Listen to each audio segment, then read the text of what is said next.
అనవసరంగా ఆవేశపడ్డాడు, కొడుకు టీసీ తీసుకొని వెళ్ళిపోయాడు. అదేంటో చెప్తాను వినండి. ప్రేయర్ 9 గంటలకు స్టార్ట్ అయ్యి పిల్లలందరూ లేట్ కమర్స్ అందరూ బయట వెయిట్ చేస్తుంటే ప్రేయర్ కంప్లీట్ చేసుకొని 9:10కి ప్రిన్సిపల్ గారు బయటకు వచ్చి ఎవరెవరైతే లేట్గా వచ్చారో వాళ్ళని క్వశ్చన్ చేస్తూ నార్మల్గా వాళ్ళ చేత గుంజలు తీపిస్తుంటే ఈ లోపల ఒక తండ్రి 9:15కి వాళ్ళ కొడుకుని దింపేసి కార్ రివర్స్ చేస్తూ వాళ్ళ కొడుకు బయటే ఉన్నాడని తెలిసి మళ్ళీ కార్ ఆప్ బయటకు వచ్చి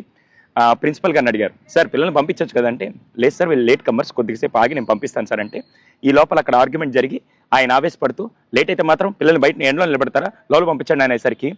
ఆయన ఆవేశాన్ని చూసి ప్రిన్సిపల్ గారు ఏం మాట్లాడకుండా వెంటనే అటెండెంట్ని పిలిచి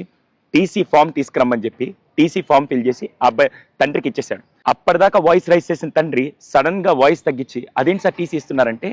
సార్ చదువు ఎక్కడ నేర్పించవచ్చు కానీ పిల్లలకి నేర్పించాల్సింది ఈ వయసులో డిసిప్లైన్, అందులో లేటుగా వచ్చారు కాబట్టి నేను ఆ డిసిప్లైన్ ఈ స్కూల్లో ఈ వయసులో నేర్పించకపోతే రేపు పెద్దయ్యాక వాళ్ళు ఎక్కడ నేర్చుకోలేరు, అటువంటి డిసిప్లైన్ నేను నేర్పిస్తుంటే ఇంతమంది పిల్లల ముందు మీరు నన్ను క్వశ్చన్ చేశారంటే ఇటువంటి పేరెంట్స్ నాకు వద్దు సార్ అని చెప్పి టీసీ ఇచ్చేసి పంపించేశారు. చూసే వాళ్ళందరూ నాకు క్వశ్చన్ అడుగుతాను, మీలో ఎంతమంది చిన్నప్పుడు స్కూల్కి లేట్గా వచ్చినందుకు పీఈటీ సార్ చేత దెబ్బలు తిని ఆ తర్వాత అక్కడ గోడ కుర్చీయో లేకుంటే గుంజిళ్ళు తీసి పనిష్మెంట్ తీసుకొని ఆ రోజు డిసిప్లిన్ నేర్చుకున్నారు కాబట్టి ఈ రోజు సమాజంలో గౌరవంగా ఉన్నాం.